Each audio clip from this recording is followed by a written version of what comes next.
This is Bisil town in Kajiado County. From afar it looks dry, but the reality of its dryness hits hard when you get closer to the town.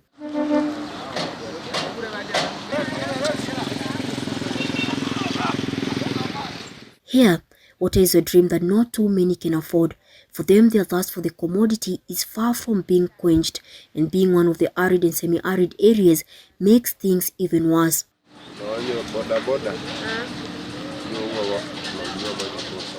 Early in the morning, the residents' quest for water begins. Donkeys and motorcycles can be seen carrying jerrycans around as they're the main means of transporting water in the town.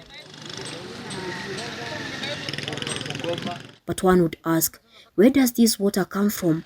How frequent do they get the water? Is the water reliable? And how clean is the water? Sabunyol, a resident in the town, tells us that the availability and reliability of water depends on how deep your pockets are. He states that most boreholes dug by the county government have dried up and are too far from the town. Sisi tuko hapa, kuna watu wako na pesa wanaweza kuchimba maji. Sasa wakichimba maji, hao wanapata maji. Tunaenda kununua pale. Na sio unaenda kununua unatumana unaagizwa na pikipiki. Maana labda mimi niko mbali, siwezi kwenda huko na mitungi kuchota maji. Labda tunategemea mapunda na wale ambao watu wa bodaboda ambao wanatuzia maji shilingi 20 kwa mtungi moja ya 20 liters. Paris Wairimu owns a hotel business in the town center, so water is the most important commodity for her business. She tells us the shortage of water not only affects her household but also her business.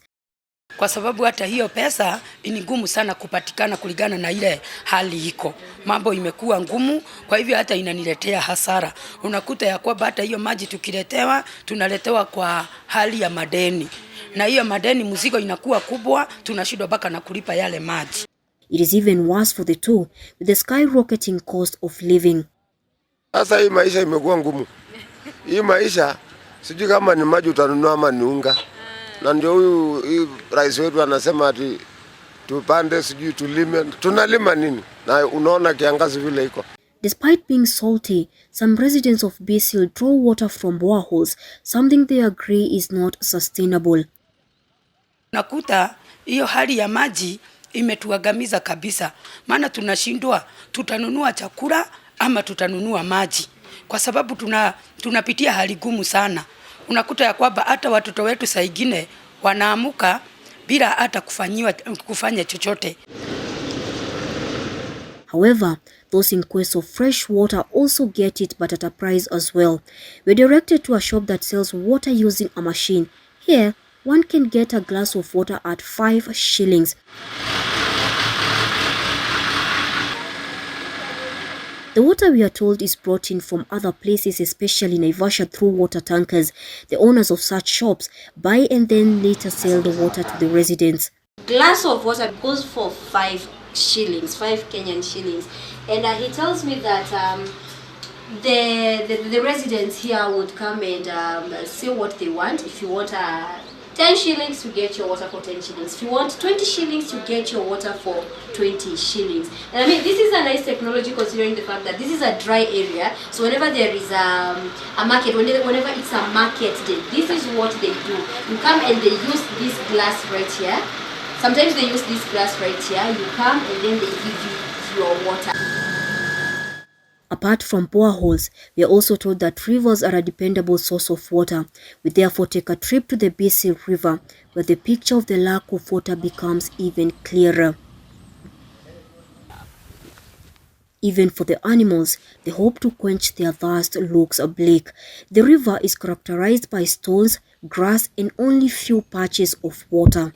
Kajiado County being an arid and semi-arid area, drying up of rivers is common. Now this is River Bisil. River Bisil has dried up. All that's left of it are stones. Now this situation not only affects the human beings, but animals who are dependent on rivers for survival. According to research statistics, the prolonged drought left over 5.4 million people in Kenya without adequate food and water. Unfortunately for the residents of Bisil, the consequences of the drought continue to haunt them to date. Although boreholes are dug both by the county government and other residents, and water tankers are established by different self-help groups, the magnitude of water shortage in Bisil is one that needs immediate attention from both the county and national government. They say water is life and man cannot live without water. But for the residents of Bisil, their thirst for water is far from being quenched as they have to dig deeper into their pockets to afford the essential commodity.